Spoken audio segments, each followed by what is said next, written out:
Good afternoon, everybody. I'm calling this meeting of the Zoning and Planning Board of Appeals to order. Um, our roll call, Noel, present.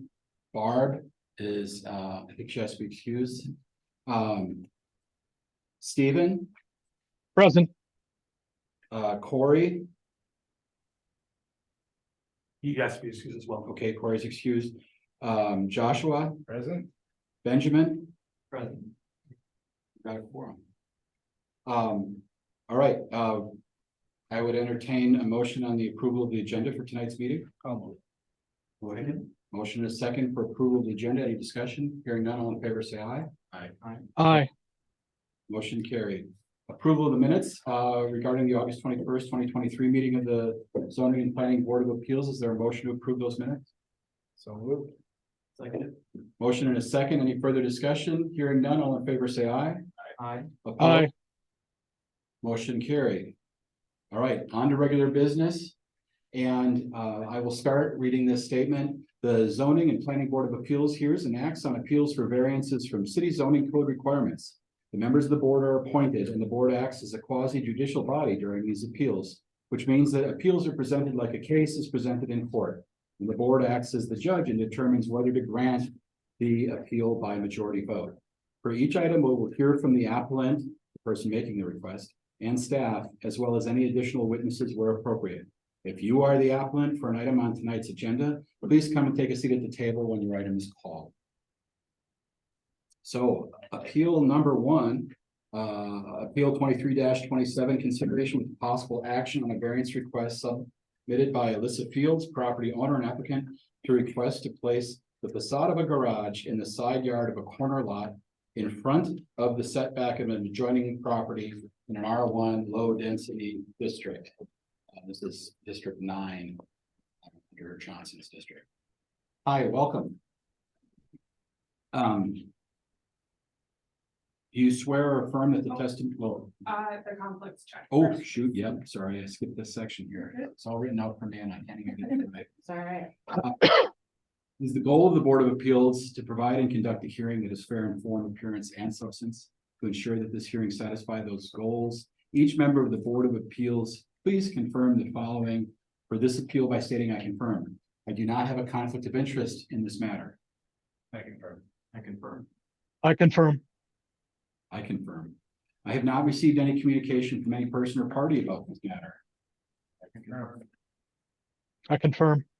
I confirm. All right. Okay, so now we're on to you, but we're going to hear from staff first.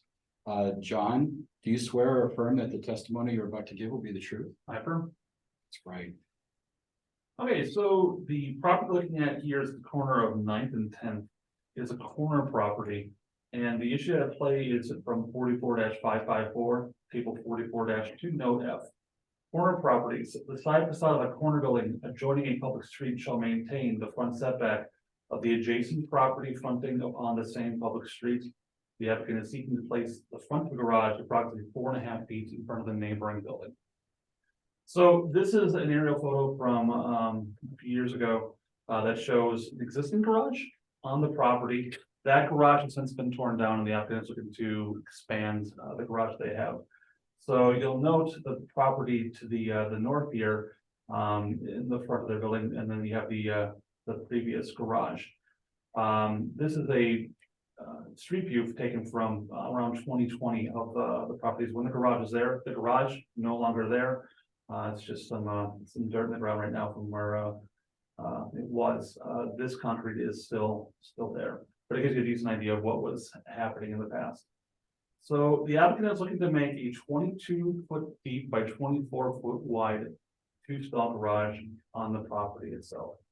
Gone back and forth with her folks been helping her out as far as contractors on the site to try to figure out a way to make this down to just one single request here.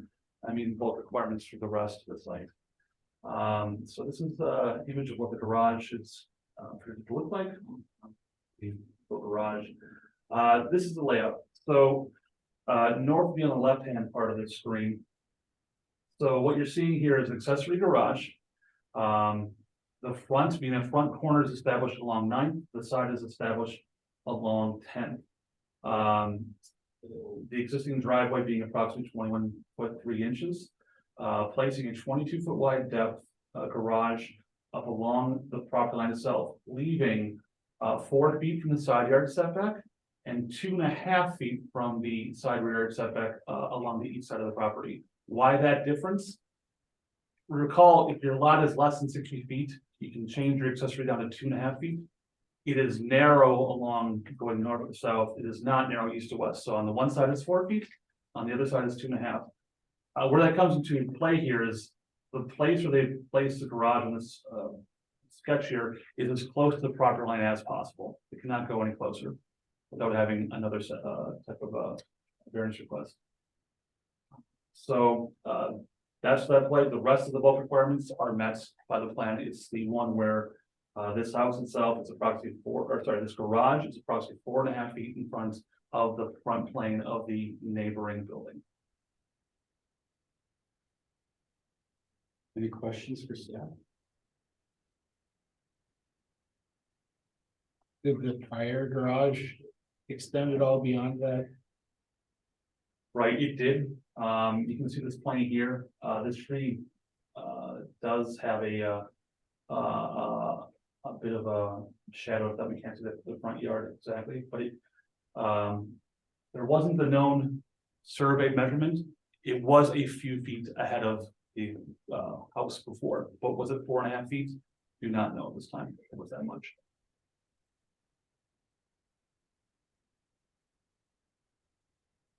Okay, any other questions? Okay, so for the petitioner, do you swear or affirm that the testimony you are about to give will be the truth? Let's hear from you about why you're asking us to consider this variance. Well, the old garage did come out quite a decent amount past the variance from then versus now would be about 6 inches. There's posts that mark where the old garage was and it's 4 to 6 inch difference. So really, I don't think it's anything excessive. I'm not trying to go extraordinarily beyond where I already was. And with today's day and age, I mean, 2 vehicles, multi-vehicle homes. We live in Wisconsin, so it's appealing to have indoor parking. And the reason it would be so long is because to fit all types of vehicles, despite whether it's car, an SUV, and still have ample room to get out of the vehicle. As far as opening the doors on the sides, as far as where the garage door placement would be, because I know that's questionable and they don't, you have to have so many feet on either side. The old garage, the concrete inside of it was all cracked and uneven, so hence having to tear it out. And putting in a 2-stall, we would want to put a whole new slab anyways. The roof was starting to sag a little bit on the old one as well. It was just not really up to code, I would feel like. It was questionable as far as electric wiring and things like that went. So just, it's 2023 now, and that garage was installed a long ago. Wow. Yeah. Oh. I don't know if you have any questions for me specifically, I guess. Any questions for the? Any questions? Are there any witnesses to speak for or against this matter in the audience this evening or online? All right, well, thank you. We'll deliberate and make a decision. Sounds good. Do you know roughly how long it takes to come? Oh, we're gonna do that right now. Oh, okay, sorry, I don't know. Yeah, but it's understandable. Okay. Yeah, no, we're gonna talk right now and Okay, come to an agreement among us, then we'll make that decision this evening. sounds good, thank you. So, thoughts? Just remember that, you know, what we're endeavoring to do here is to assess, you know, whether, 5 factors have been met, preservation of intent, exceptional circumstances, preservation of property rights, absence of detriment and hardship. And those are the elements that we're gonna consider as we make this decision. Anyone? Want to get that conversation started? I guess what I haven't heard tonight is that there's some exceptional circumstance, or an unusual circumstance on this particular lot that, set this apart for variance. I mean, it's certainly, it's a corner lot, but every block presumably has about 4 of those. Looks like it's, the property is about the same width as, within about a foot or so of the neighboring properties. So I don't know that this lot in particular has unique circumstances that are separate and apart from the rest of the neighborhood. That's kind of what I haven't heard this evening. Can I ask a question? Go Is ahead, that go ahead. allowed? So my actual house comes out further than the garage would anyways. So does that make a difference? And the neighbor across from me has a 2-stall, but is it because it's attached that she didn't have to go through a variance? I don't know the question to answer that question. Sorry. It looks like the neighbor across didn't have any choices. She doesn't have the depth Right. to do it. Right, so when it comes to this, what you have right now, as far as your house goes, it's legal non-conforming the way that it is right now, based off of, if you started a brand new house in this block, it wouldn't actually fit right there. You have to go through a variance. So because you're making a brand new building Mhm. on this accessory building has to then be applied to the rules that are in play right now. So with that in mind, the garages that are attached are technically supposed to be 55 feet off of the right of way. But as staff, we determined that because you're in a corner lot and because your front acts as the front right of way, it's beyond the 55-foot right of way itself. So typically, when you're seeing other neighbors who have detached garages, they're set back 55 feet from the right of way. Your situation is different because you have a corner front. And so we're at today with the one question as far as variance goes. The rest of what you've supplied as far as site plan meets the bulk requirements.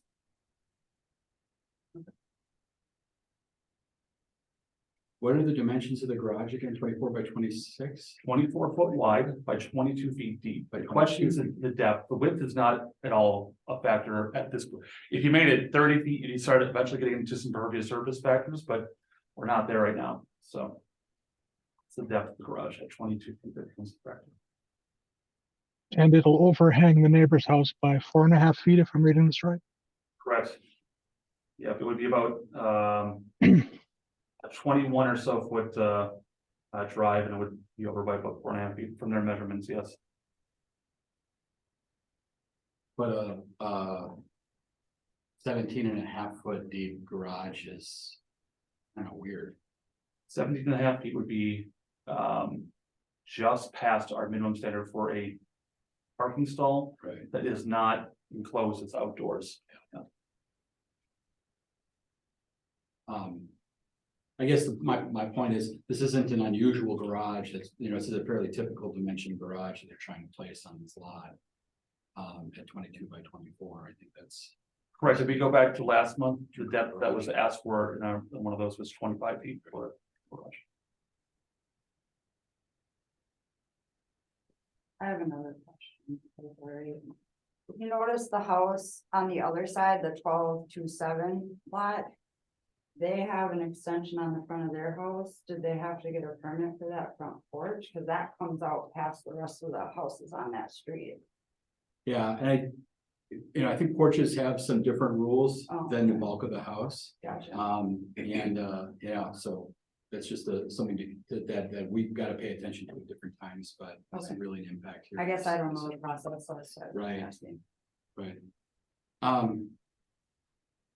And if this were a house that could have a typical driveway, say it was in the middle of a block, Right. and the driveway was coming up alongside the house to the backyard, turning that garage, it would fit.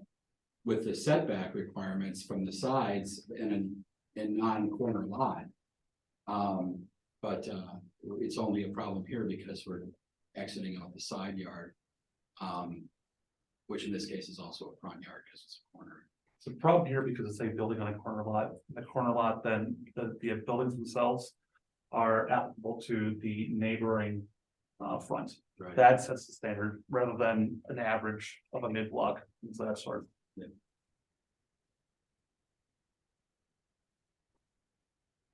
Other thoughts? So, we don't have any, testimony from the neighbor. Mary Cooney. No. Okay. I can see exceptional circumstances simply because of the size of the lots. This is an older part of town and it would be difficult, it'd be difficult to build anything substantial on that particular lot. And when it was built, there wasn't the same amount of, automobiles as we have now. And I do think that the preservation of property rights, as far as I'm concerned, I think that this would preserve those property rights.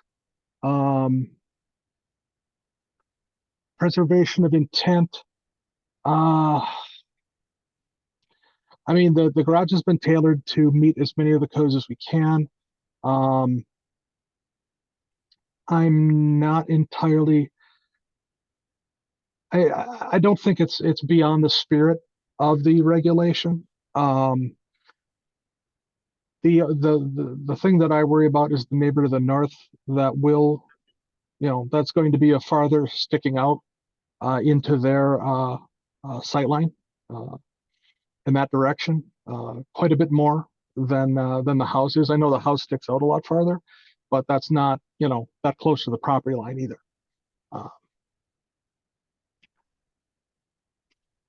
I don't see any particular detriment to the city as a whole. But I'm concerned about the detriment to the neighboring property.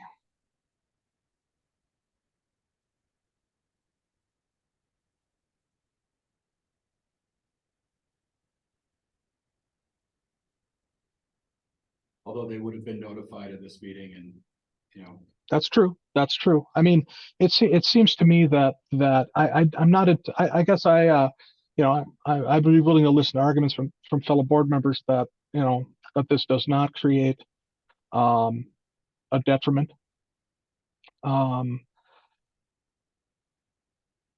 am not sure, well, as we discussed earlier, building a garage that is within the code gives you a really funnily shaped garage with non-standard dimensions.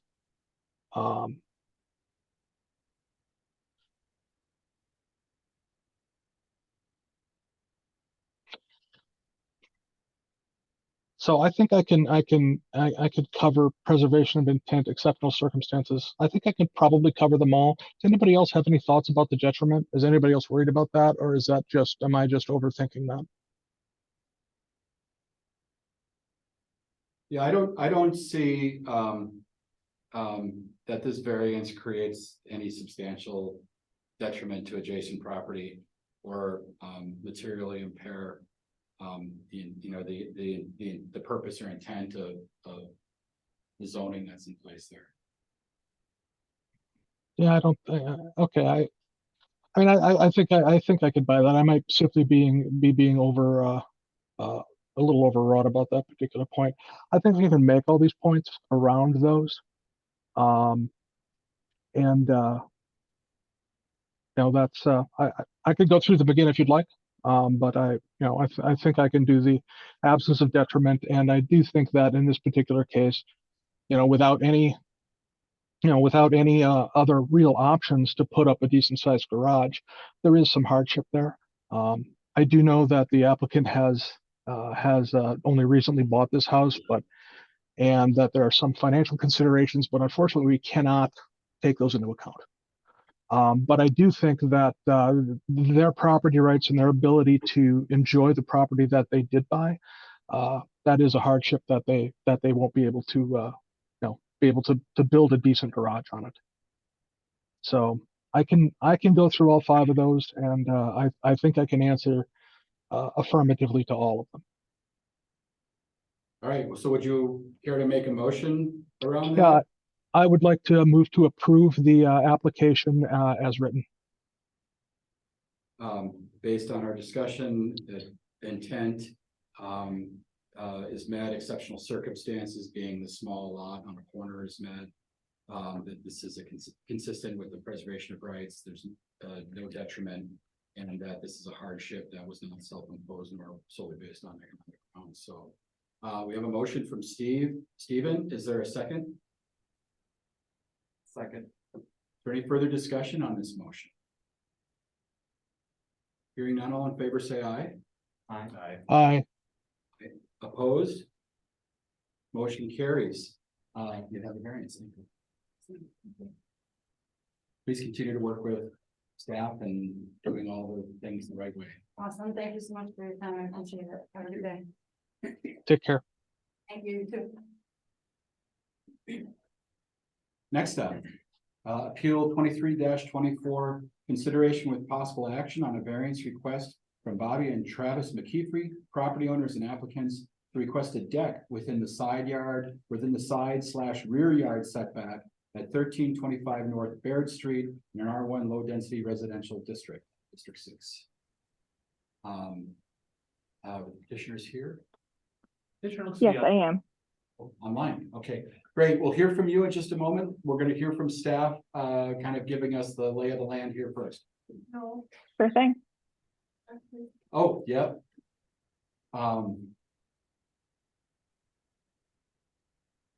I'm not gonna read it as the goal of this board, you know, we're trying to do this fair here. I just want to hear you say I confirm if you can truthfully answer that. I do not have a conflict of interest in this matter. I confirm. I confirm. I Steve? confirm. I have not received any communication from any person or party about this matter. I confirm. I confirm. Did I confirm? Great. And do I need to reapply the oath? to Yes. John? Right. Still learning some of the procedures here. John, do you swear or affirm that the testimony you're about to give will be the truth? I do. Thank you. Go ahead. So, what the question here is the rear yard setback in 44-554, table 44-2. A 25-foot rear yard setback is required. The applicant is seeking to be within a foot of the existing property line. So this is a corner lot, at the corner of Baird and Klaus. So what you see here is a house that is facing off towards Baird, south to the east. And they are looking to replace a window in the back of their house and put a deck out on the rear side of the property. This is a image of the property itself. You'll note that it's already pretty well established. It's got higher ground. This was a part of the floodplain until this past May. So any builds that happened over the past few decades out there have to have a substantial amount of fill to get above the floodplain. They wouldn't have to now, but still a good thing to have some fill on those properties because of flood hazard. So with that, you'll note there's a retaining wall in the back of the property along the property line itself, as well as in the front. So the applicant is seeking to place a deck out here and have a sliding door to access that rather than the window. With this in mind, obviously the house is past the rear yard setback on this property. But any sort of decking and things of that sort also constitutes being part of the setbacks as well. And so they are looking to place that deck upwards along the rear park line. There's no fully set plan, but it's to get the deck somewhere in that area, and they want it to be up along the retaining wall itself, which is within a foot or so of property line. Like to use the retaining wall as the footing deck itself. Yes, I believe so. I think that I can give some further details to how far they want to go with that. It was a pretty basic site plan, but essentially doing anything here besides a walkway is just not gonna be, which would be within the 25-foot rear setback on this property. Any questions for staff?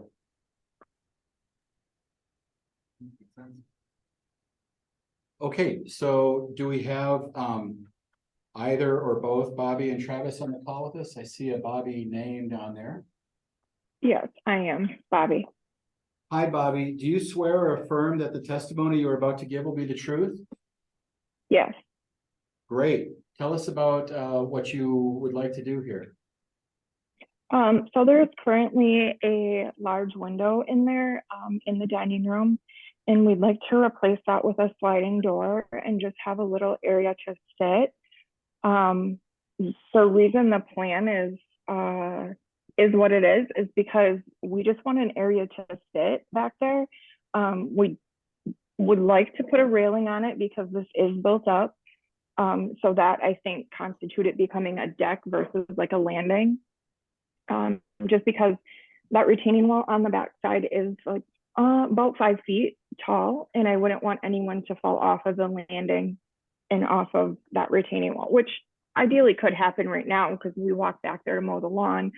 But we're just looking to have like a small sitting space because of the way the house was put on the lot. There's not really anywhere else to go with it.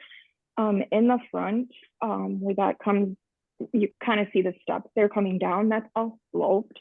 So there's not really anywhere to go with it. The side of the house that's facing the alley, there's bedrooms on that side, but that is also sloped down because of the floodplain. So we don't really have anywhere flat to put it. We just want to be able to have somewhere to go out, have a cup of coffee, and just enjoy the neighborhood, essentially.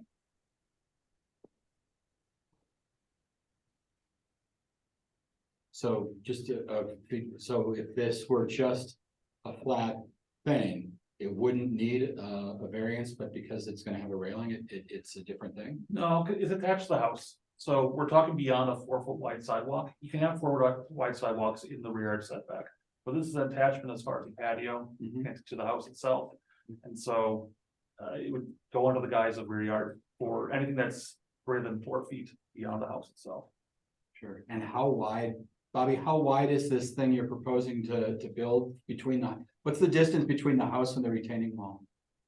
So between the house and the retaining wall is almost 6 feet. And then the retaining wall is about a foot wide. So we can either go to the top of the retaining wall, like build on top of it, or we can put our footings on our side, not the neighbor's side, on our side in front of the retaining wall. So we'll take the full space if we can get it, but if we can't, we are willing to put footings on our side of the retaining wall. And we're looking at a drawing right now that has 2 yellow lines running from basically the front of the neighbor's garage to the back of the house. Is that the area that you're intending to completely fill with a deck, or is it just a portion of that area? It's not quite that long, just because we're probably about midway to the neighbor's garage is our central air unit. So we would be coming on the alley side of that central air unit, and we wouldn't go quite down to the end of the house just because we don't, we want to make sure that we don't have like an obstructed view. There's a little tree there too. So I don't want to have issues with the roots of the tree, like a shrub. So it'd probably be a foot or 2 off of the corner of that house there. And then that central air unit is about right there where you're pointing. So it would be at the inside of that. You can see it on the back of the shed there sticking out. Yep. And you discounted putting a deck in the front yard. I mean, if you're going to pour posts and footings anyway, the slope doesn't really matter, does it? Well, aside from the cost of that, I mean, we'd have to rip those stairs out, and then I would worry that deck being up that high, that close to the street, would obstruct the view of the street. Because you'd come straight off of the house with it, and that's going to sit up quite a significant amount because that wall in the front there is only maybe 2 feet. It's a small wall. Mm-hmm.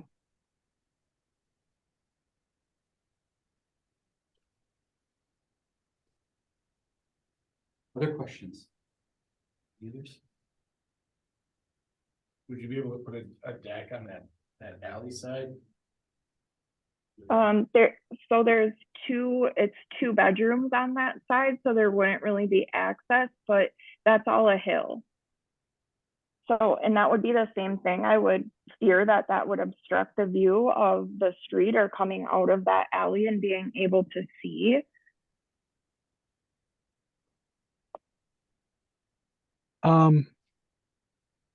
Could we get an opinion from staff about the sightlines there? What they think of that? It would be most appropriate to let the applicant finish up with the applicant and any questions, and then go back to staff, if you need to do that. All right. Thanks. Any other questions for the petitioner? The applicant? All right, thank you, Bobby. Please sit tight. We're gonna talk amongst ourselves for a bit here. Yeah, so Stephen, referring to your question there for sightlines, we do have into effect the vision triangle coming off of an alleyway itself. Mhm. It's back to the street where it's, I don't know, it's either 15 or 25 feet, taking it from the curb line itself to the edge of the pavement itself, making a triangle in both the X and Y axis off of the alley and the street. Okay. So, but on the front of the house, you probably wouldn't have the sightline problem is mostly with the alleyway. Even in the front of the house, At the you front would think. The front of the house, keep in mind this, if it is just a concrete slab and that's all it is, and it's less than 4 feet, that's fine, but we're gonna be talking about front yard roadways or setbacks as well. Essentially, Okay. the property there's a lot of it has setback issues. The nature of the slab. You know, what's the width of the lot? That's a good question. I don't have that.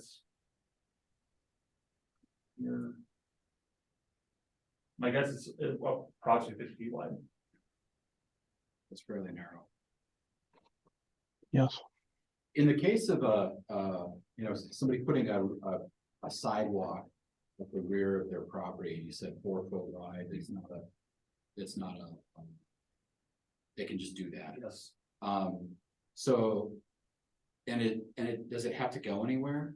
I mean, could they just put in a window, a doorway, a patio doorway and a 4 foot wide terrace outside their back, that door, you know, running however arbitrarily long they wanted it to along the side of that house without any special hoop jumping? Right, as long as we don't get into the spot where, let's call it 2 sidewalks kind of turn into a driveway. Yeah. Yeah. Right, So nobody's gonna be maybe driving here yeah. though, that Yeah. doesn't look wide enough for anything other than a couple of lawn chairs, right? Just thinking about what's the closest permissible thing to the variance request sometimes helps me think about what might be appropriate. 4 feet is permissible, yes. Yeah, and they're looking for about 6. Correct. The other question I would have, is there any code about building on or that close to a retaining wall?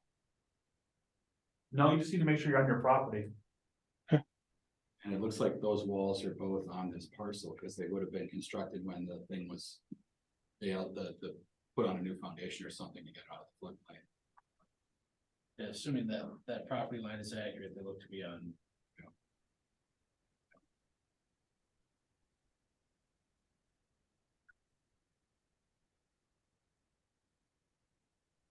Well, I'm gonna start just talking through some of these elements in the list of things that we've got to think about here, and see what thoughts are. Certainly, it seems like, wanting to be able to have something you can sit on outside a door of your place is not inconsistent, with the purpose or intent of the zoning regulations in effect in this district.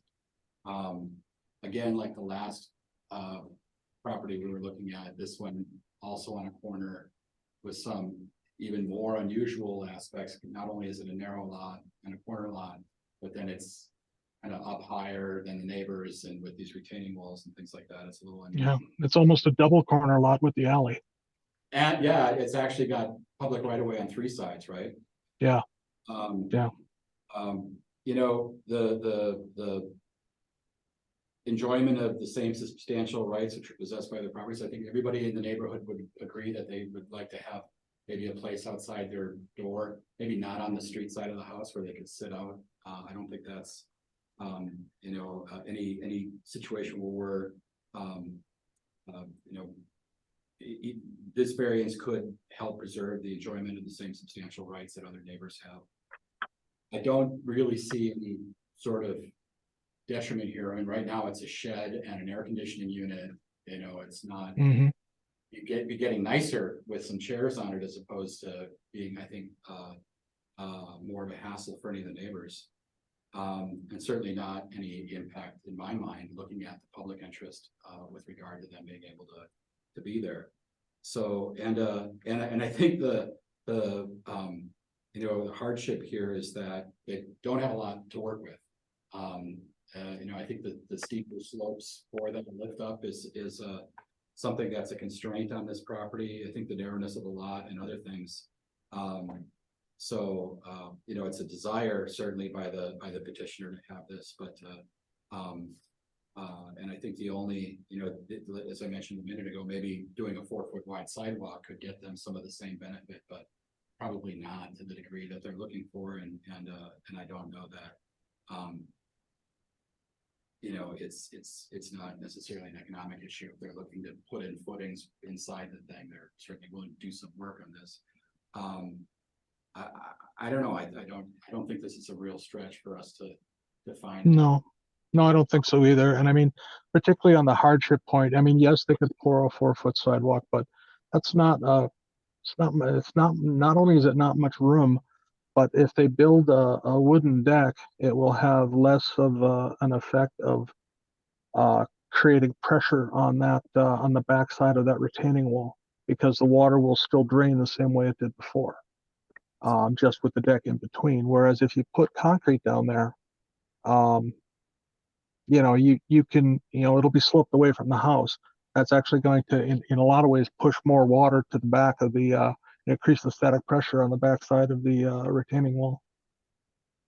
And to Stephen's point, the only issue that I had some concern with was whether this deck was going to create some additional runoff or detriment to the neighbor, but obviously the neighbor's not here to testify, and I don't disagree that having that deck allows some of the seepage to happen into this lot rather than pushing it out of the neighbor because of a concrete walkway line. Yeah, thank you for reminding me. I didn't ask if anybody else is here to speak for or against this request. Is there anybody else here to speak for or against this request?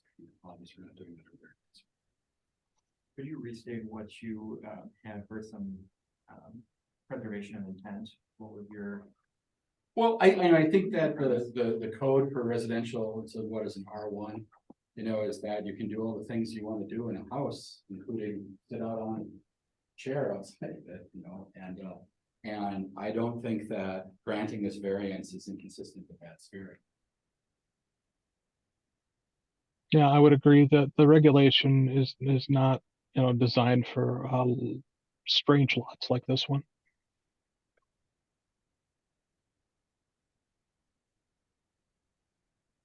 Any other discussion? If not, is somebody interested in making a motion in this matter? I'll second.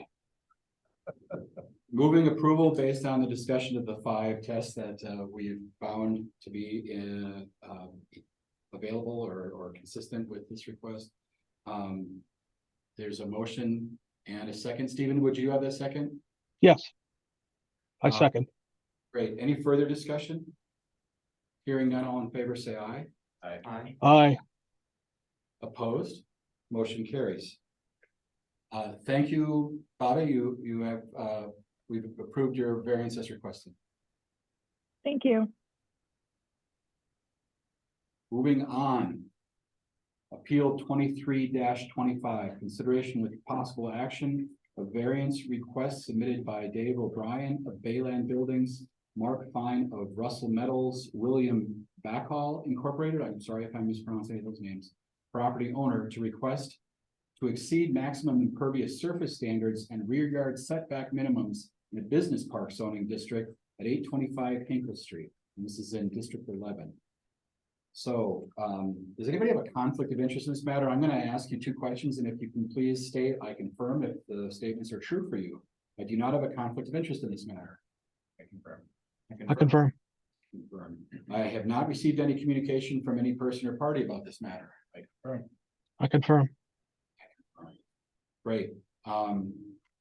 Before we hear from the petitioners, we're gonna hear from staff. John, do you swear or affirm that the testimony you're about to give will be the truth? I do. All right, thank you. Please tell us about this. So this property is over off of Hinkle Street, and they're asking for two separate items to consider here. One being max impervious surface, it's on BP zoning district. 70% is the max, they're seeking 80%.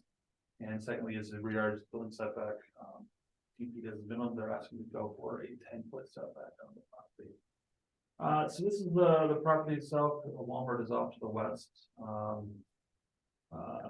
So they're looking to do an expansion on the northern part of the property. So this is a current view of the property itself right now. The trucks come in and they have loading docks up the north side of the building. So they're looking to put in approximately 40,000 square foot addition onto the property over on this northern end of the property. Over in this area, there is a lot of pervious, just grass type services off to the north, and they're looking to create the expansion onto that property. So as you see, they're looking to make the expansion in line with the eastern property wall that is currently existing out there, which is 10 feet off of the property line itself. So they want to stay with the same plane, and then they're looking to create the expansion to the north, and with that, that means more parking then for and turnaround for the trucks then as you creep on to the north. And in their calculations, they find that they can have each on the property as a pervious surface. They're requesting to keep area to do their turning and maneuvering throughout the parking area. And is that oval in the upper right-hand corner there, retention pond or something? So that any runoff generated at this site would be able to settle out in that pond is the plan. So because of this expansion being the size of it is, it triggers stormwater. Management. Is that outline you showed earlier on an earlier slide, is that actually the parcel outline? Does it have a weird little jog up at the corner there? Yeah. It's like somebody's pen slipped while they were doing a survey or something. It's like the state of Minnesota. All right, any questions for staff? Yeah, there's a dotted line you saw on the other one going, was that just an old rail spur? No rails for yes, correct. Okay, all right. And that's not in use anymore? Correct. And what is the existing impervious surface percentages? That is a good question. I have it in my notes. As you're talking to the applicant, I'll flip it up here. All right, let's hear from the applicant. For if there's multiple people speaking, or is it just going to be? I think it's just me, Oh, it's just you. Okay, and your name is? David O'Brien. David O'Brien. Do you swear or affirm that the testimony you're about to give will be the truth? Yes. Great. Let's hear it. So what they're proposing is about a 3,900 square foot, 39,900 square foot addition to the north. And the reason that we would like to keep the 10-foot setback as is there's an existing door on the south end at the east corner where presently all the semis go through to unload their material. And when we put that addition on, there'll be a door on the north side on the east corner so they can just drive through. And the reason for all the asphalt is to make them turning radiuses, John has mentioned. And also the semis could potentially come in off that most northern driveway to come in and turn around to unload in the yard. And that's the reason for the reduction to 70 or 80% impervious surface in lieu of 70. I don't know if any of you were on this board back in 2019, but they came through to get this variance approved. But since the pandemic, they didn't do it. They didn't do the work. I And, thought this was a familiar one. I think I Yeah, was on. and it came through for 3 requests. We're only asking for 2. The third one, the driveway, that is not needed. So I know back in 2019, it was both approved as presented. The other two variants. Yeah, requests that were yeah, exactly yeah, spaced out. yeah, I have the minute meetings with me. 2019. So we're asking, or they're asking for basically the same thing. 4 years later, almost 5.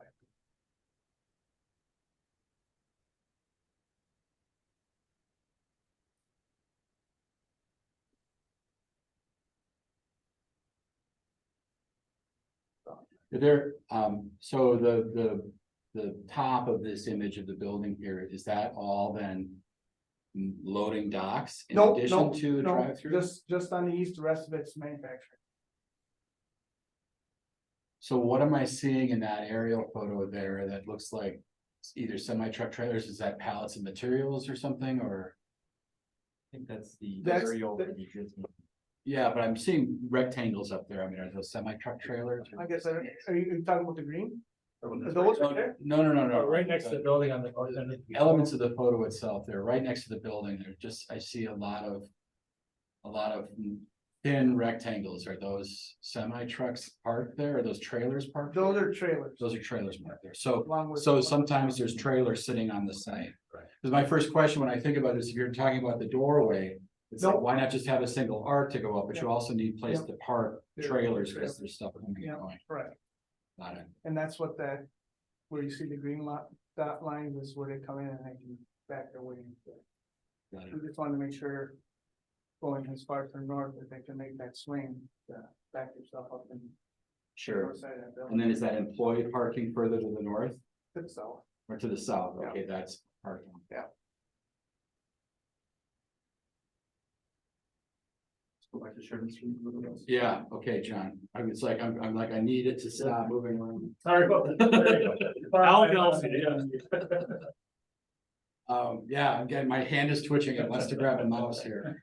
All right, so can you make that just a little wider on the screen for us? Can you zoom in a little bit, maybe?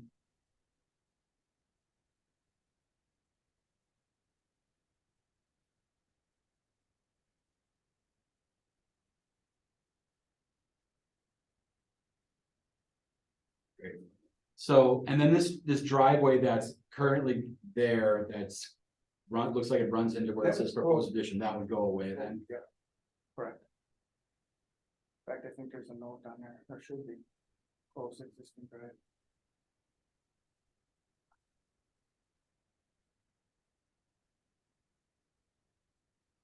Other questions? Any questions for the petitioner here?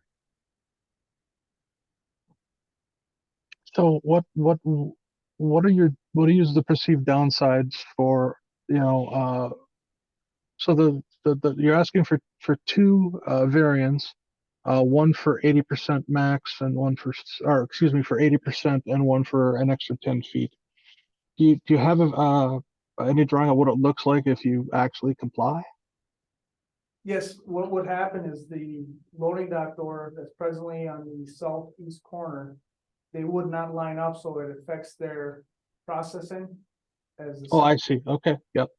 And then the 80%, we try to make it as tight as we could.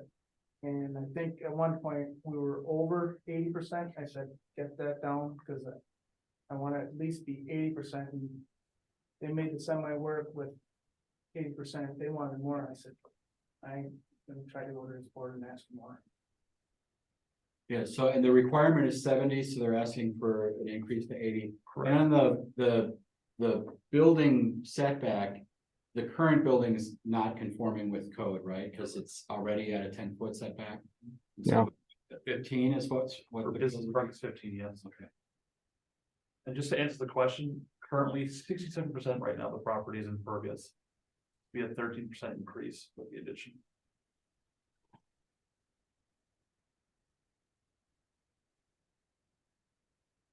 But not as big a change as I might have thought, given the 40,000 square foot addition. That was already impervious.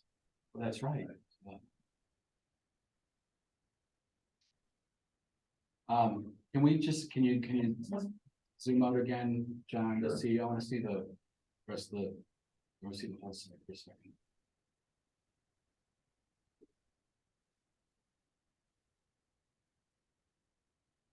So looking at the south end of the site. And the amount of impervious surface there, is that all consumed by staff parking? And semi-turning going, Going So- through that yeah, channel that you've got on Right.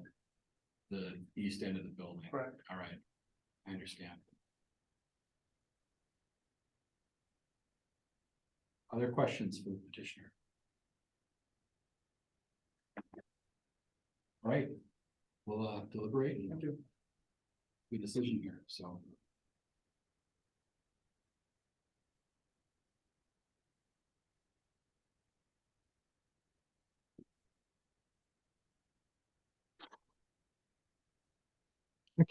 I could take a run at our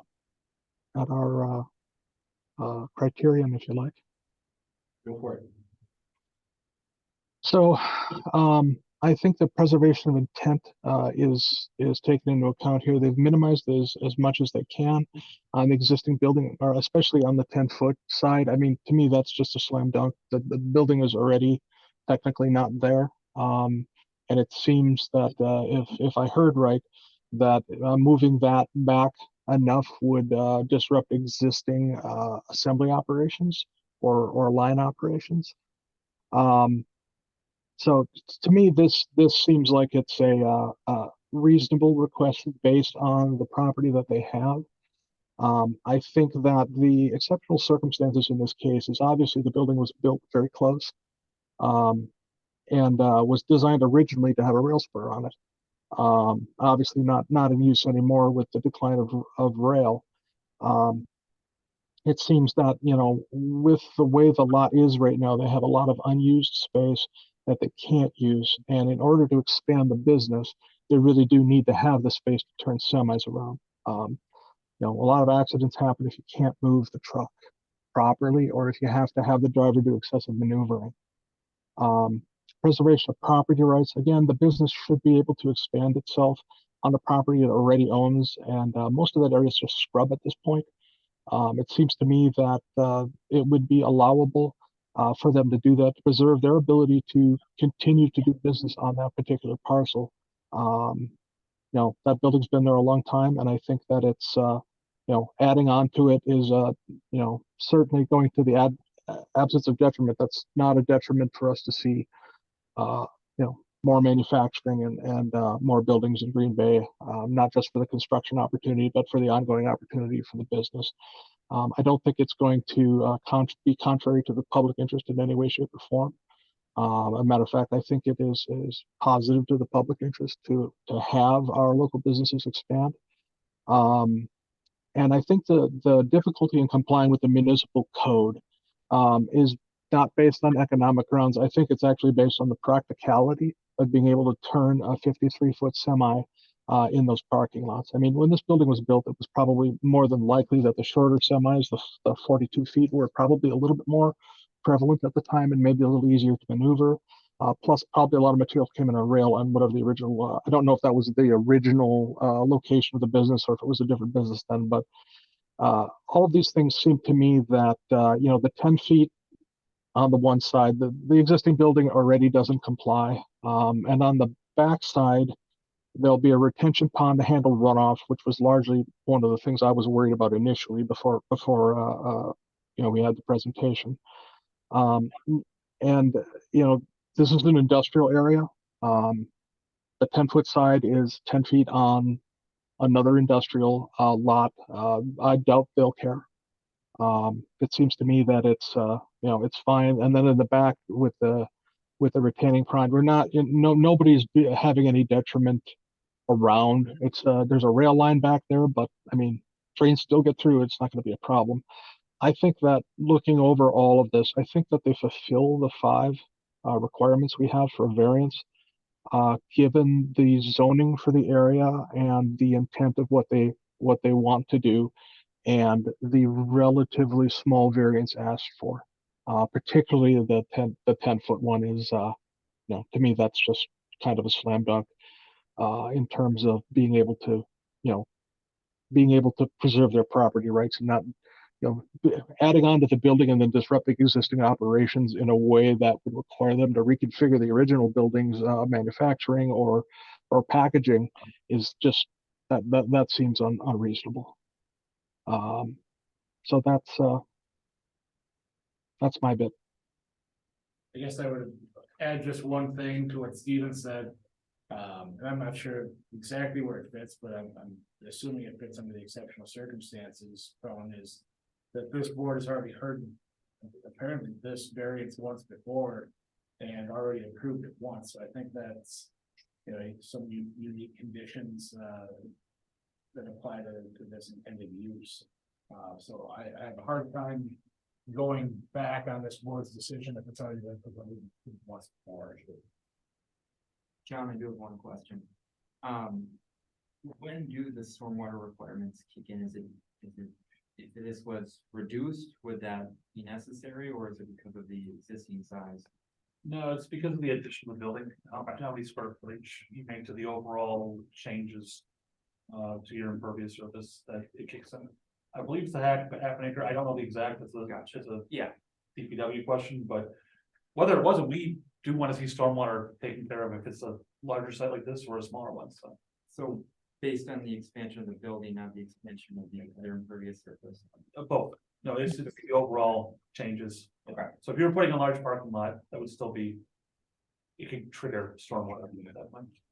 And I concur with most of the points. I think I just wanted to add the preservation of intent and for the absence of detriment. Although it's not necessarily something that we're discussing for granting a variance for the stormwater, I think that the intention, the impervious surface ordinance is also to obviously not contaminate rainwater, and that through the addition of the stormwater pond, that will help to do so as well, and that will be within line of the preservation of intent. And then going for absence of detriment for obviously not contaminating the rainwater. Yeah, I would imagine that the 65% impervious surface without any stormwater management was probably a poorer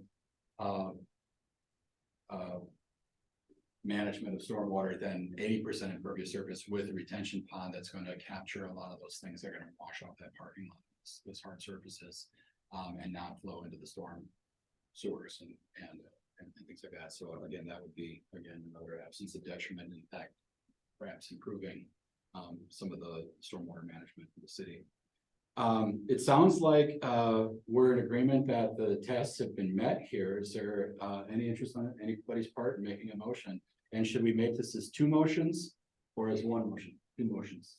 You can do one motion to approve both variances, since you haven't really separated out the 5 elements you kind of talked about. Yeah. For both. I think you could do the typical for the reasons that we've discussed and do a motion to approve both variances. Great. I will make that motion for all of the reasons we've discussed. Great, to approve both variances. Yes. I'll second. Great, we've got a motion and a second to approve both variances as requested. Acknowledging that both variance requests have met the each have met the 5 tests per our discussion of them as a whole. Is there any further discussion? Hearing none, all in favor say aye. Aye. Aye. Opposed? Motion carried. Thank you. Appeal 23-26. Consideration with possible action on a request by Mike Zapinski, applicant, John Nundahl of Georgia Pacific property owner, to request creating driveway entrances which do not meet bulk requirement standards for industrial driveways at 1749 South Broadway, and this is in District 9. Members of the Board of Appeals, I ask you to say I confirm if the following statements are true. I do not have a conflict of interest in this matter. I confirm. I confirm. I confirm. I have not received any communication from any person or party about this matter. I confirm. I confirm. I confirm. Right. And before we hear from the petitioner, as usual, we'll hear from staff. John, do you swear or affirm that the testimony you're about to give will be the truth? Yep. Someday I'll memorize. Thank you. Go ahead. So we're considering three different questions here, all part of the same chapter 44-1773 sub A, sub 1, 2, and 3. These are all driveway questions within the industrial district. So the questions at play here are multiple two-way driveways may be permitted on one street frontage, provided the distance between the center lines is no less than 200 feet. But request is for driveways 172 feet apart. Secondly, in sub 2, two-lane full drive access semi-trailers are allowed to have 30 feet at the property line, 40 feet at the curb. Applicant is seeking 35 feet at the property line, 65.1 feet at the curb, and the design which alters from typical DPW specs. Insofar they are looking for a curb radius rather than having flares to the roadway. And finally, another drive entrance, a three-lane drive entrance with a full access drive with rumble strip, 35-foot max at the property line, 45 foot at the curb. Applicant is seeking to be 36 at the property line, 59 at the curb, no rumble strip, and an apron that makes radii rather than having flares. So big property out of Georgia Pacific. I've just circled on the area where this is in question. This is if you've driven down South Broadway, you've noticed the expansion. It's that area for the new paper expansion down in that neck of the woods. So you're seeing here a picture from August 2019 when there was no paper expansion happening off in this part of the facility. There's a drive entrance that is off in the northern part of your property, and then some surface parking. So to compare that to now, this is what is out there. So this site plan for what they deemed as Project Simcoe was approved back in 2022 to create the expansion of the new paper machine building. With that in mind, they made drive entrances, Georgia Pacific did, as temporary drive lanes to access the site for both parking and for entry points for construction. Now, what they asked for as far as their temporary parking lanes exceeded the bulk requirements of industrial drives on the property. It was stated at that time, if you can prove a hardship, come back to this board here within about a year of fully constructing the property, see if the variance could be approved. And that's what we're here for. So in the meantime, Georgia Pacific made these drive lanes the way they would like to see them here into the future. So that same view now here in July of 2023, that last drive that gets removed because that's leading to the new building. A new drive lane created here, or temporary 2-lane drive to the south of that, and then finally the 3-lane drive further south from that, with 176 feet separating the centers of both of those, or sorry, 172 feet separating the centers of both of these drive lanes. So that comes into our first request, being less than 200 feet for those, for what they're asking for permanent drive entrances. This is the 3-lane one that has been requested by the applicants. What's different here? So the drive itself is larger than what is allowed for this area. So 35 feet is allowed. They're asking for more than 36. The property line is this line. The dimensions show it being 36 feet at its narrow spot, at its standard spot. So it'd be a bit more than 36 feet at the right of way. And then expanding out further to 65.1 feet out at the curb line itself. They're also requesting not to have a rumble strip, which is part of the 3-lane code in this area. So the typical drive lanes have in back out there with the rumble strip. Finally, the 2-lane drive. This is for the trucks and the industrial drive that's to the north. With this in mind, the request is 35 feet, or a little bit greater than that, because it starts to curve out a bit as you get to the actual property line. And once you go to the curb itself, we're talking approximately 65.1 feet on that. And I misspoke, 69.1 on the proper of the drive itself. So they're both in the 60s. They're over the overall width. Keeping in mind, typical DPW specs has a flare that goes out a radius, so that it really makes it wider in this area. So this is a representation of what this area looks like as it's been improved. So this paper machine building is being built right now as we speak. This was the old, drive entrance on up this way, that would lead in now into the paper machine building, so that's gone. Replaced with two drive entrances, 172 feet apart. The north one being the 2-lane drive, south one being the 3-lane drive. The rest of the requirements as far as established parking and things of that sort, meets all requirements, site plans are approved. That's all in place for this property. Additionally, here's some more photos of what is out there. On the site, you'll see the north driveway and the south driveway, and the new expansion of the north driveway on up this way.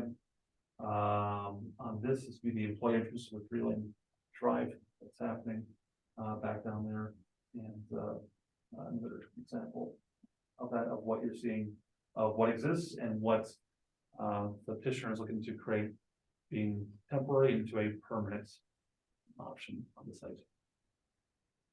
John, these look to me like just a different design philosophy for driveways than what we typically see, where it's shot and then like this little flare at the apron. These look more like any street corner would, where you're making a turn in traffic. Aesthetically, they seem, perfectly reasonable and functional.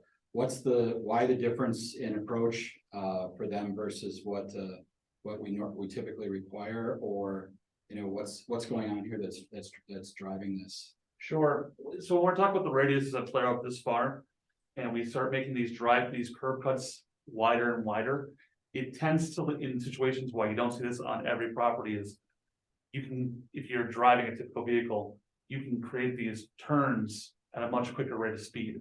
So than like you would on say you're turning on a road, compared to a drive apron that's more of a flare itself.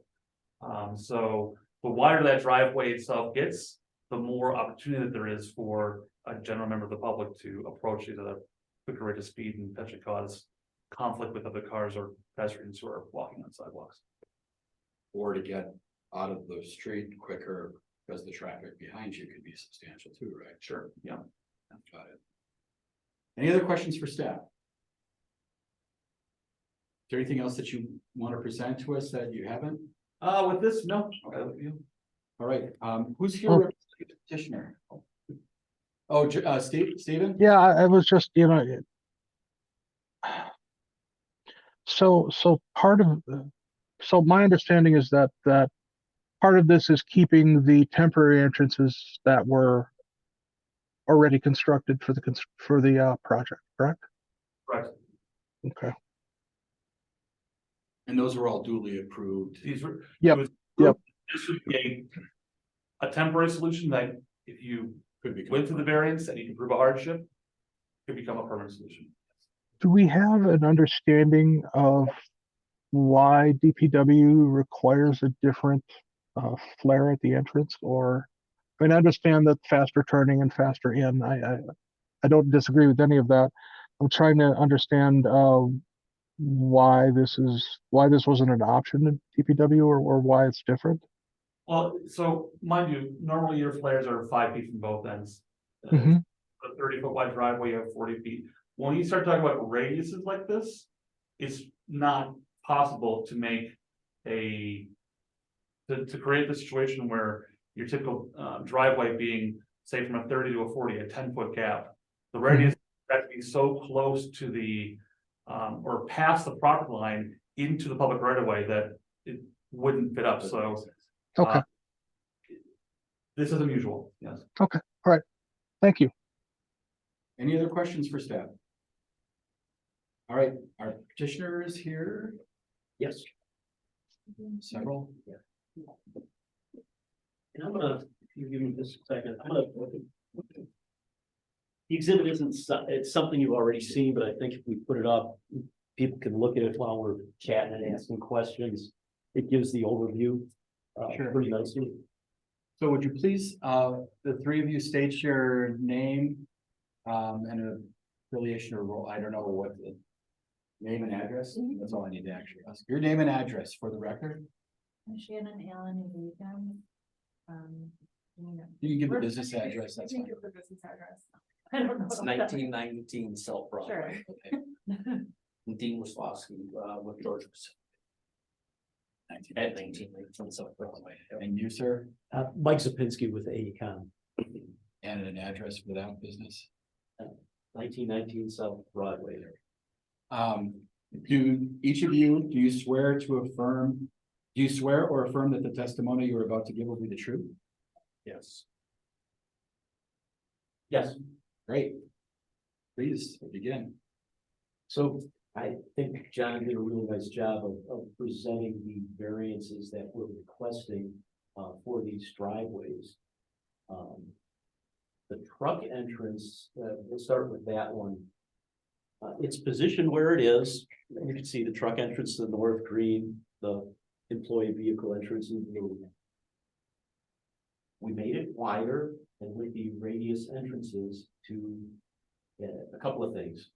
It mimics the driveway that was there prior to, which you can see on this plan to the north of, kind of fades out of the proposed driveway.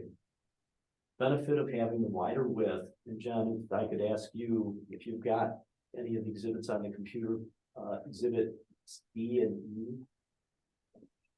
Is this? I've got hard copies here too. As you're doing that, I'll find it out here. Well, if you looked in your, if you've got them, exhibits D and E show the truck turning radiuses in and out off of Broadway. Having the wider driveway allows for a truck to leave Broadway without having to go through a lot of extra motion and get off the street quicker. You can turn right into the driveway. And the way Georgia Pacific is designing the fence entrance, the gate is actually set back off the right-of-way line.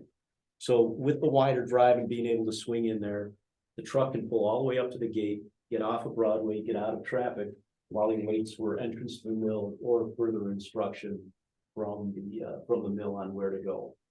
So the plan was to disrupt Broadway as little as possible.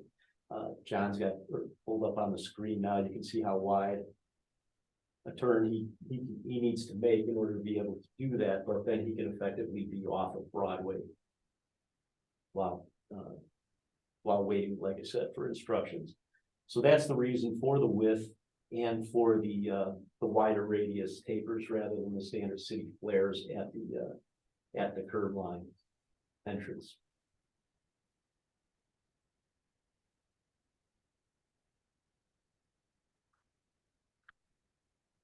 South Drive, so that any questions on the North Drive, or I can go right to the South Drive? Oh, and there's the egress. Yeah, there you go, thank you.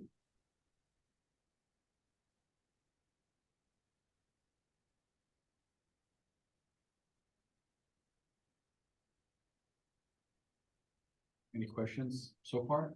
So it's fine. So on the South Drive. And so that the location of that drive is constrained basically by the existing building 132 here. If you're familiar with the site at all or look at pictures, it's a multi-story office building, parking in front of it. There's parking to the north.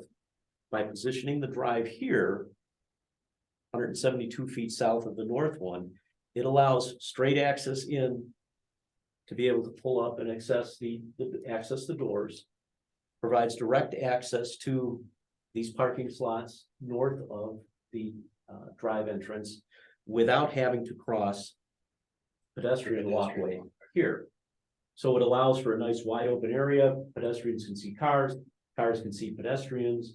We feel it's a safer and more effective layout than if we'd have pushed this further south and you have to jockey in and around parking spaces.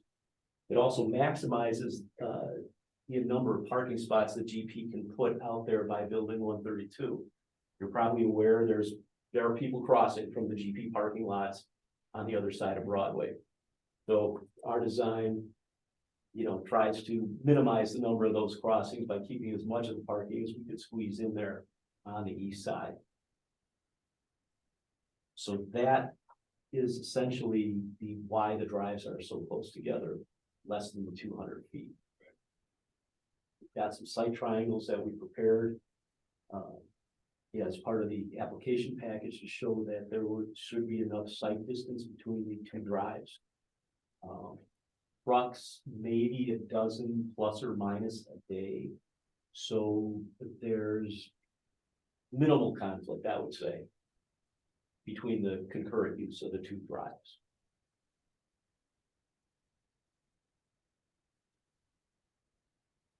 Anything to add?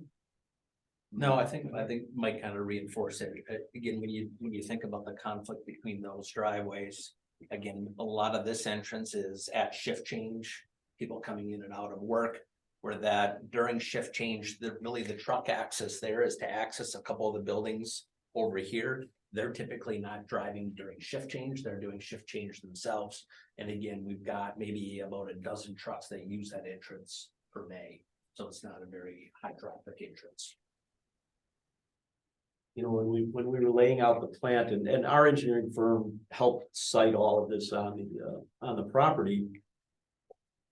The North Drive kind of got locked in where it was in order for Georgia Pacific to be able to position the building on their remaining property, allow proper access for emergency vehicles around the entire building. And with this gate here, you can kind of see, you know, trying to shove that driveway further north, you know, would be a real hardship on the facility. Right.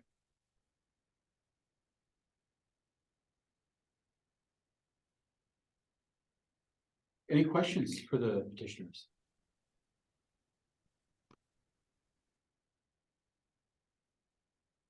All right, we will deliberate and decide. Thank you.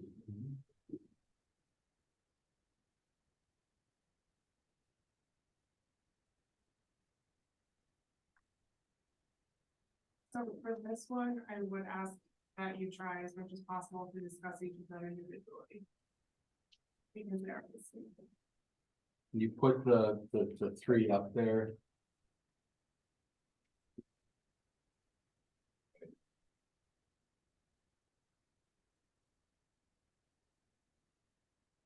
So beginning with, request one here, multiple two-way driveways.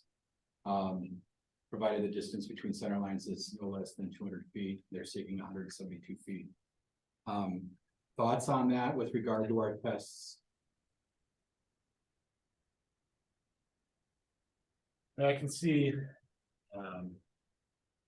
exceptional circumstances in that it is a gigantic property that's got a mix of pedestrian and truck use. I think they've done everything possible to try to distance these driveways as much as possible while allowing that access around the plant building, while also minimizing the interference with the pedestrian walkway that I'm sure is used quite substantially throughout the day. I think preservation of property rights is met in that this allows the project to be seen through to fruition, and frankly, it's already been again kind of considered once before. I don't know if there's any detriment here. I mean, Georgia Pacific seems to occupy most of that area, so I think they are really the adjacent property. I haven't heard anything that there's any neighbors that are going to be impacted, that there's any additional impact on anybody else. And as far as the hardship is concerned, I don't think it's self-imposed. I think they've done everything that they can to try to minimize the conflict with that 200-foot requirement.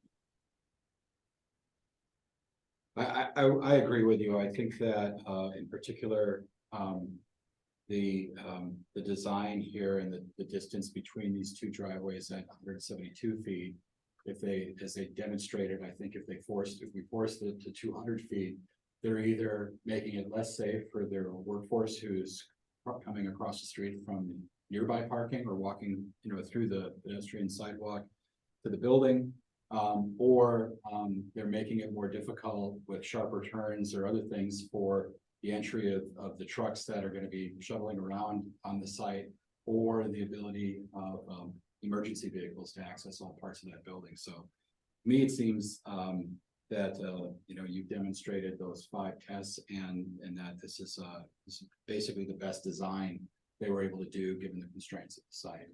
And it seems to me to be, you know, we've argued that they met that test. Unless somebody disagrees with that, speak no. No. Great. So let's move on to number 2. The two lane full drive access semi trailers, 30 feet at the property line, 40 feet at the curb. They're seeking greater than 35 feet at the property line, 65.1 feet at the curb. The design which alters from DPW specs. So this would be the northern driveway that we're talking about. That one there. And we can address these as well. Anybody want to take a shot? They meet the tests.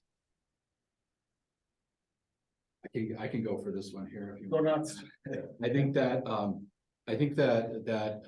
you know, granting a variance for a driveway that doesn't conform here in this case isn't inconsistent with the spirit, purpose, and intent of the regulations. I think that in some respects, this is just a different design that does the same thing in terms of allowing vehicles to get in and out of a property. I think that there are exceptional circumstances here. One, that we're servicing this ginormous building. There's a whole bunch of different activities going on around this site. You know, there's no other, you know, there's no other site that is quite like this, you know, in that part of the city. So we've got to think about, you know, how to best serve it.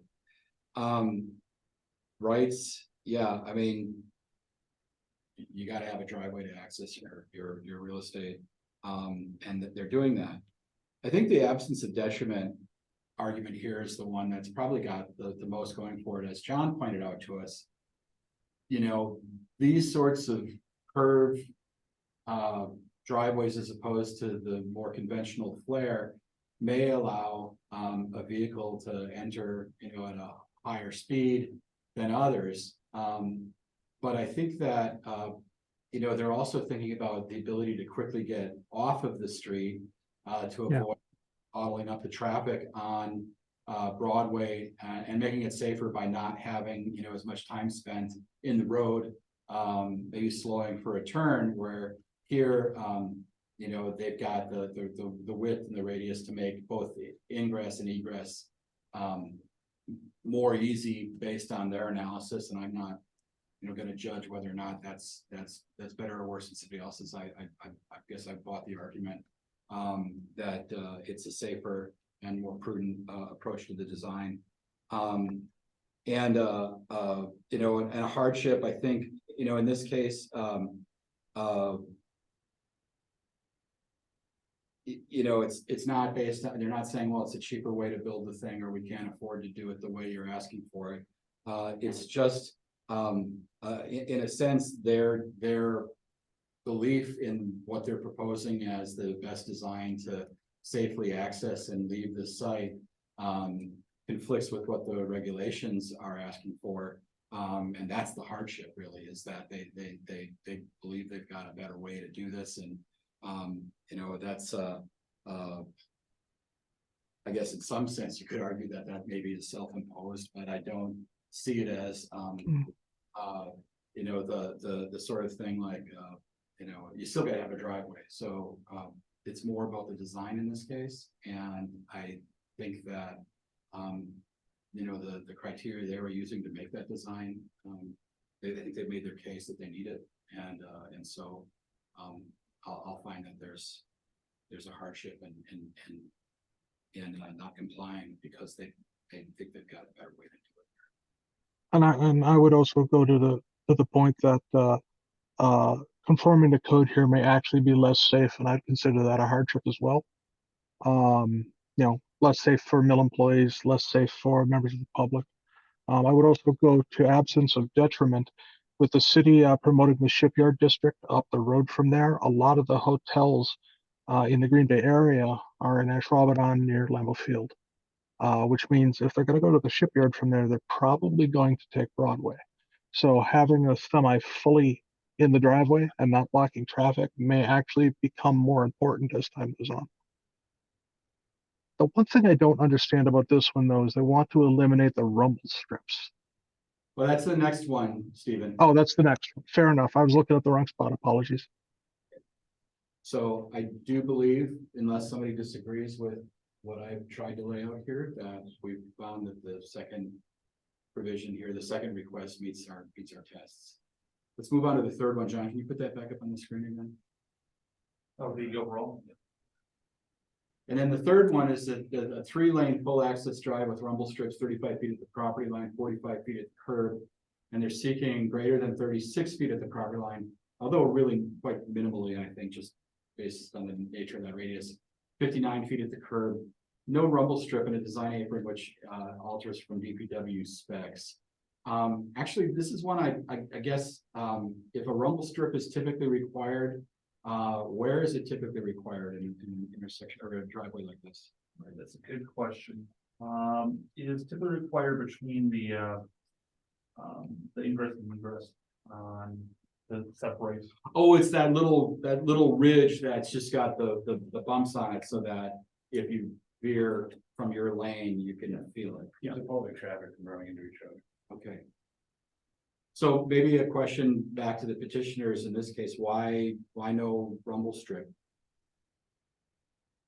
The previous driveway was constructed this way and it was not constructed with a rumble strip, so keeping with what the mill was used to, we mimicked that prior design here.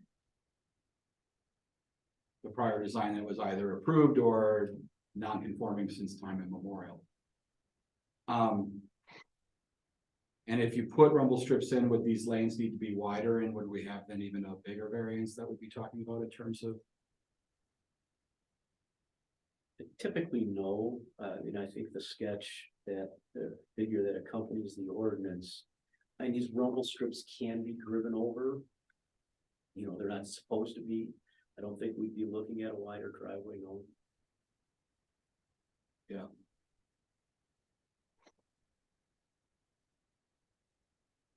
Okay, let's just go back to the question then. Does anybody see petitioner making the case on these tests here for the third question? Yeah, I think I can, with one exception, which would be the rumble strips. I don't see a reason to, I haven't heard a good reason to grant that part of it. I just because it wasn't there before, that's why the code gets updated. You put in new construction, you update the current code. If the code requires rumble strips, and I don't see any reason to not do that.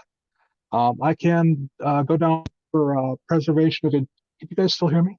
Yes. Okay, apologies, there was a beeping and I thought I might have lost you. Preservation of intent, I do think that this does preserve the intent of what the city was trying to do, making safe driveways. Matter of fact, I think the design is probably safer than what we could have looked for, and accounts for the ingress and egress of employees in there, allows them to, you know, to come in and go out at the same time, which I actually think is important. There's a lot of people down there, and you know, a lot of movement and a lot of cars. So I think that preserves the intent. The exceptional circumstances is the number of people that they're putting in this particular area for a non-entertainment option, and the way the property is and off of Broadway there, I think that these are exceptional circumstances. Clearly, this is preservation of property rights, in being able to use the property in the industrial manner in which it was designated. And the absence of detriment, I think, really comes along to in my mind, to public safety again. You know, to conform at this particular location, given the unique characteristics of the location, I feel like that there isn't any detriment. As a matter of fact, I think that it's probably in the public interest in this particular case. And then the hardship, I also think, is safety related. If we force them to conform on this particular point, again with the exception of the rumble strips, I feel as if it would be a safety concern, as well as a larger concern for keeping the flow of traffic moving properly on Broadway. Having that 3-lane driveway, after reading the applicant's application and looking at the pictures, I feel like that's a good design in terms of allowing people to come in and out of the property. I agree. Anybody disagree with Stephen's case there? I don't disagree at all. Okay, so we're looking at the requirements with regard to the rumble strip, which is a fully mountable patch of roadway between the in lane and the 2 out lanes, right?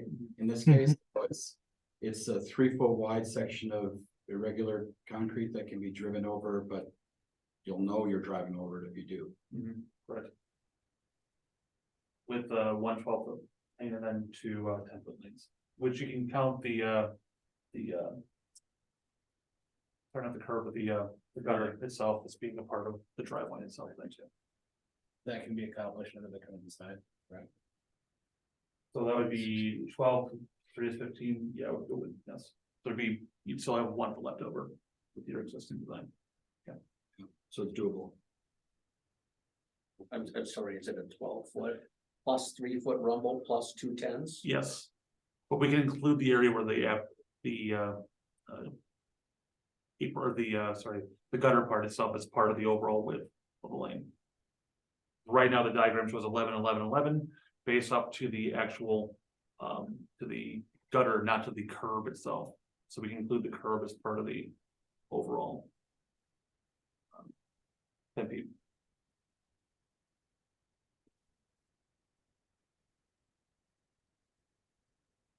Right. I guess based on all of the arguments or comments that have been made thus far on all 3 of these variance requests, I would move to approve all of them with the exception of requiring a rumble strip on request number 3. That's the 3-lane access for that. That's in English. Yeah, I think so. It's, you're saying that we've discussed the distance between the driveways, the semi-lane driveway, the employee parking lot driveway, and found that the variances requested generally meet all 5 tests, each individually and in total, and that but that we think that there's room to put the rumble strip between the some 2 egress lanes, and we're not going to approve that. So that's your motion. That's my motion. Is there a second to that motion? I second. So we've got a motion and a second on the floor to approve the request with the exception of the skipping the rumble strip. Any further discussion? Hearing none, all in favor say aye. Aye. Aye. Opposed? I said aye. Oh, good. Motion carried. So you have almost everything you asked for, and I think what we held back, you can figure out. We'll figure it out. All right. Thank you very much. Thank you so much. And appeal, last but not least, 23-28, consideration with possible action on the variance request from Core Lore property owner and applicant to permit an uncovered parking space between the building and street beside a garage in the R1 low density residential district located at 3380 Heaven Drive. And this is in District 2. And we'll start with just asking all of you once again to state, I confirm, if you were able to, on the following. I do not have a conflict of interest in this matter. I confirm. I confirm. I have not received any communication from any person or party about this matter. I confirm. I confirm. John, do you swear or affirm that the testimony you're about to give will be the truth? I do. Thank you. Take it away. So, we have corner lot property, over at Heaven. It is 1 uncovered parking space permitted in the side yard alongside a garage, provided said space not located between the building and the street. So we're seeing the corner lot property here with an aerial photo from May of this year. You'll note on here a driveway, 2-stall garage, 2-stall driveway, coming out the corner. Sometime during the summer, the applicants, put in an additional driveway on the side of the building that, was not permitted. There was a complaint, and so, action was taken on it. So now they're seeking a variance, to allow the driveway in the side yard between the building and the street itself. So this is some actual dimensions of what they have added on to the driveway on the property, approximately 10 feet wide, and some 50 or so feet deep, from where it comes out with a triangle taper for the property. As part of the argument you've noted in the application, they did note that there are some other properties that are in the nearby area that are corner lots that happen to have similar situations. For corner lots, why is there a parking stall alongside the driveway? This one's over at Crosswinds and Danny, so just approach them to the north.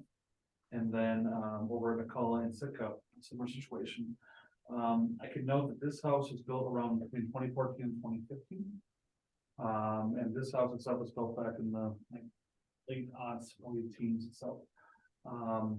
Because of that, staff is looking into whether violations were made on this.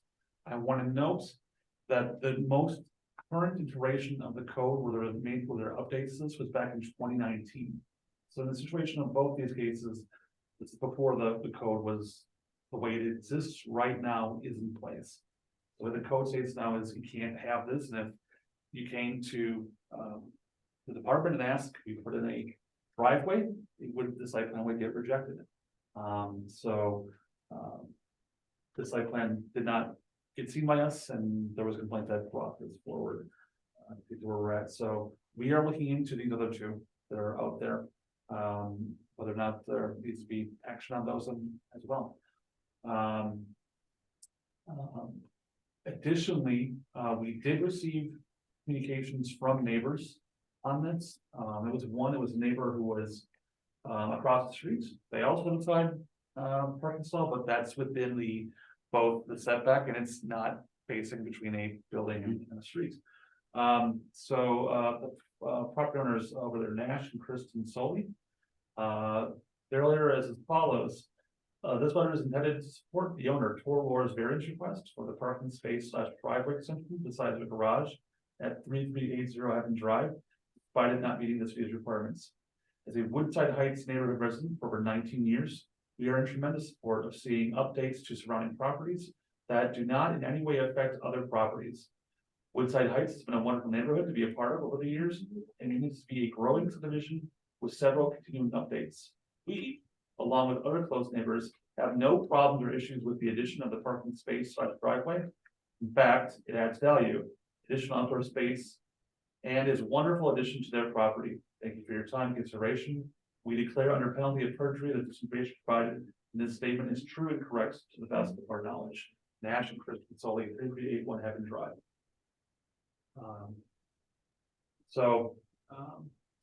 With that said, there's an image of what the property has looked like here in the past month or so. Any other calls or comments from folks that were? That is the extent. That's the extent of it. John, if this house were mid-block and they saw a permit, would the driveway extension as in place here, would that conform? So long as there was enough space to make the 2.5 foot setback off, it's mind you, there are properties that may want this, but Don't have similar issues where they don't have a side yard setback to create both an 8 foot wide minimum driveway width and the 2.5 feet needed to support that. So they have a 10 foot wide driveway, which is fine. That's within the standards as far as the driveway or a parking stall itself, but it's in the front yard. Do you have a front view of the property? I don't, but I can pick one up here. Grab one off the video or something. Yeah, we'll do. So I'll get one here in a moment. Great. So John, without interpreting too much, is the intention of the ordinance supposed to foster safety? Or, you know, what is the intention of not having a parking space between a building and the street on the corner lot? The reason why it's a front yard, so your corner lot, you have two fronts. That's just the inherent nature of a corner lot. And the code itself is intended to reduce parking in the front yard unless it's leading to a legal parking stall, i.e. typically a garage stall, or potentially put one in the rear backyard of a property, so. And I'll pop this up here with, let's review.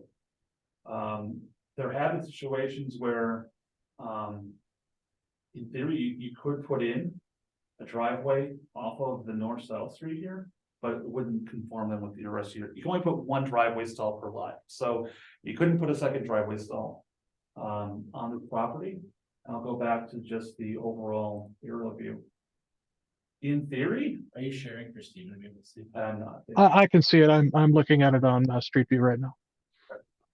In theory, you could have a drive entrance that came off of Crosswind and entered this way and had parking in the rear. In theory, that could happen, but the driveway's not. Sure. So, Now, if you could just still share it, just for Will do. the Zoom meeting. Yep. record. thank you. Thank you. So,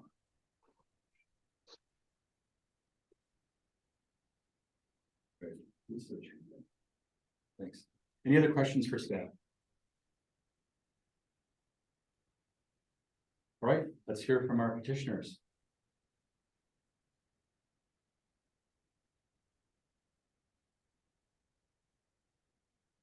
And please give us your core lore, Yeah. and then I'm Suzanne, I'm the white. can you both swear or affirm, or would you both swear or affirm that the testimony you're about to give will be the truth? Yes. Yes. Great, thank you. So the main purpose that the driveway was put in because we were planning to purchase a RV. And before we made the purchase, we needed a driveway, so the driveway was put in. And then we also me being a first time homeowner, I went to two contractors and I asked them if I needed a permit and they both told me no. So that's why I didn't go that route, and that's why it's there right now. So that's how that got there. Otherwise, I would have did the right thing. Also, it was put in because we have a big family with multiple cars, so that's gonna help with parking and it'll stop us from parking on the street. And we made such a big investment on that because we love this neighborhood, and then it's got good schools for our kids. I don't gotta worry about my kids when they're outside. It's quiet, and we plan to live here for a long time. So that's why we made such a big investment into this. Like you guys stated before, we spoke with multiple neighbors and they're okay with it. Except for that one that made the call. Yeah. Yeah, and we're willing to like work with the city to say put up a barrier there in case, you know, say people come by and it's an eyesore to them or something. So we're willing to work with that too. You must not have backed a camper up lately. That'd be fun to put in with a fence. No, I haven't. Well, it doesn't necessarily have to be a fence, just put shrubs in it. Visual screen. I'd take part of with my camper. Okay, thank you for that. Anything else you would like to add? Any questions for our petitioners? How long have you lived in this house? Again, I'm sorry, I didn't hear that part. It would be a year this month, I think this when you. Okay. Okay, thank you. Any other questions? Great, well, we'll talk about it and make a decision here. So it seems like this is the night of corner lot issues, Yeah. right? This is the thing that if this were not a corner lot, notwithstanding the failure to get a permit, and you should let him know who you talked to that told you they didn't need a permit, and he can send them a letter. It says, you know, you need to tell your customers they need permits for this stuff. But I mean, notwithstanding that, if this were a request made prior to change the actual concrete being poured on an interior lot on a block, given the same dimensions of this parcel, would we be saying, would we even be here? Because it would be a. That's a good question because, you know, the ordinance here isn't about are too close to the property line. You know, these are all fairly modern houses and a fairly modern subdivision. And the ordinance was put in by the city for a reason, to prevent, you know, it's for looks. I'm not sure I could have approved it before. Because it's, the truth is about the house a year ago, you knew the size of the driveway when you bought it. You knew how big your family was when you bought it. And you knew you were going to buy an RV or decided after you were going to buy an RV. None of those are sufficient reasons to grant a variance. I don't know. I'm not entirely sure that I'd have granted it to begin with, but I do like the idea of some kind of cover there, to help hide it from the street. But I don't know how practical that would be. I mean, if we put in cover and make the space useless, that wasn't to help for anyone, really. Yeah, I just wanted to note that, you know, if we're talking about what the preservation of the intent of the ordinance is, I think in terms of the other situations we faced tonight and in the past, that the intention is clear, you know, this specifically meets the guidelines that it's, you know, a corner lot we're talking about between a building and a street, and that it's not permitted. I think that is more clear in terms of some of the. Oh, and I don't necessarily see it that way, because I think that ordinance is written to keep it out of the front of a house. Not thinking about the fact that sometimes the side is also the front. I don't think it's written with that, you know. That's a fair point. You know, if these guys were asking to put the parking, you know, in front of the front door, we would say no, because of the rescue vehicles. If they were wanting to put it in front of the, you know, the windows of the house, we'd say, no, that's the front of the house. You don't park in the front of the house, right? And I think that's what it's about. We don't park in front of the house is the value that I think is behind that provision in the zoning code. But again, I think that's written to reflect non-corner lot. I find that persuasive. Yeah, so John, again, my question is, given the dimensions of this parcel, if it were an interior parcel, not a corner lot, this would have been an approvable, I'm assuming this would have been an approvable driveway without any action by us at all, right? If we're presuming that there'd be a 30-foot or so difference between the property line and the side of the house, which is in the case, yeah, it would be approvable. If this is in a block, because it's not in the front yard. This is in the front yard over, yes. Yeah, it is in the front yard because it's a corner lot, and we'd call both street facing sides of a house the front for that purpose. And, you know, in this case, I think it's created a hardship for our petitioners. And I just want to say, I think we've seen other people in the neighborhood are parking this way. They've done this sort of thing. They've got the land to do it, and they put it in. It's something that's approvable and doable in this zoning district, in this neighborhood. And allowing a variance in this case, because it's the side yard of a house, but it's not really the side yard of a house legally, it's the front of the house, even though it looks like the side of a house to me. You know, it's a no, and I think that you know, allowing it isn't an affront to the intention of the zoning. I do think there's an exceptional circumstance. It's a corner lot. It's a corner lot.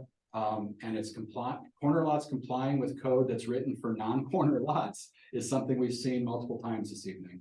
And I think it's something we see all the time in this work and it's, you know, is it extraordinary? Well, there's only 4 of them in a block of dozens of houses sometimes, so it's pretty rare. Even though there's one on, you know, like you pointed out earlier, there are 4 of them. I think that, you know, the preservation enjoyment of this the same substantial property rights as the neighbors across the street who you owe a plate of cookies to, because they wrote a really lovely letter telling you that, that they don't think this is a bad thing. You know, and it's something that other properties can do. We don't have any other parties saying, don't do this, don't allow this, you're ruining the neighborhood by putting a parking slab there. We don't have it, you know, right up on the street or right up against an adjacent parcel like we've seen so many times in requests coming here where they're trying to shoehorn something in where there's no space. There's plenty of room on this lot. And the neighbors across the street are specifically telling us under penalty of perjury that that this is not making the neighborhood a worse place. That they think it's a value to the neighborhood because this family is going to be able to do the things that they want to do to make this property work for them for the long haul. And I think the difficulty in complying with this is not self-imposed, nor is it based solely on economic grounds. The argument that you need a place to park the RV doesn't really fly with us, but the hardship that you're on a corner lot that you want to do something that would be allowable for you if you were next door, but it doesn't account here. To me, is a hardship, and I think that the petitioners met all 5 tests. Yeah, I think, you know, I think your argument about that about the code is that resonates with me. I'm kind of angry at their contractor because should have known better. You just shouldn't be a contractor of Green Bay and not know better. But yeah, I think I can get behind all of that. Yeah, I can get behind it. I don't know that the person who filed the complaint is an adjacent property owner. And it could have been a city inspector, actually. I guess I should know.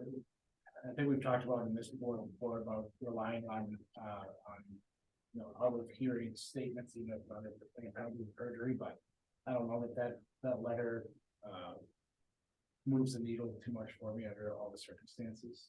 Just to clarify, adding that specific language is the way that we have allowed for people who can't attend the meetings to submit written comments that can actually be considered by the board as evidence in these quasi-judicial matters.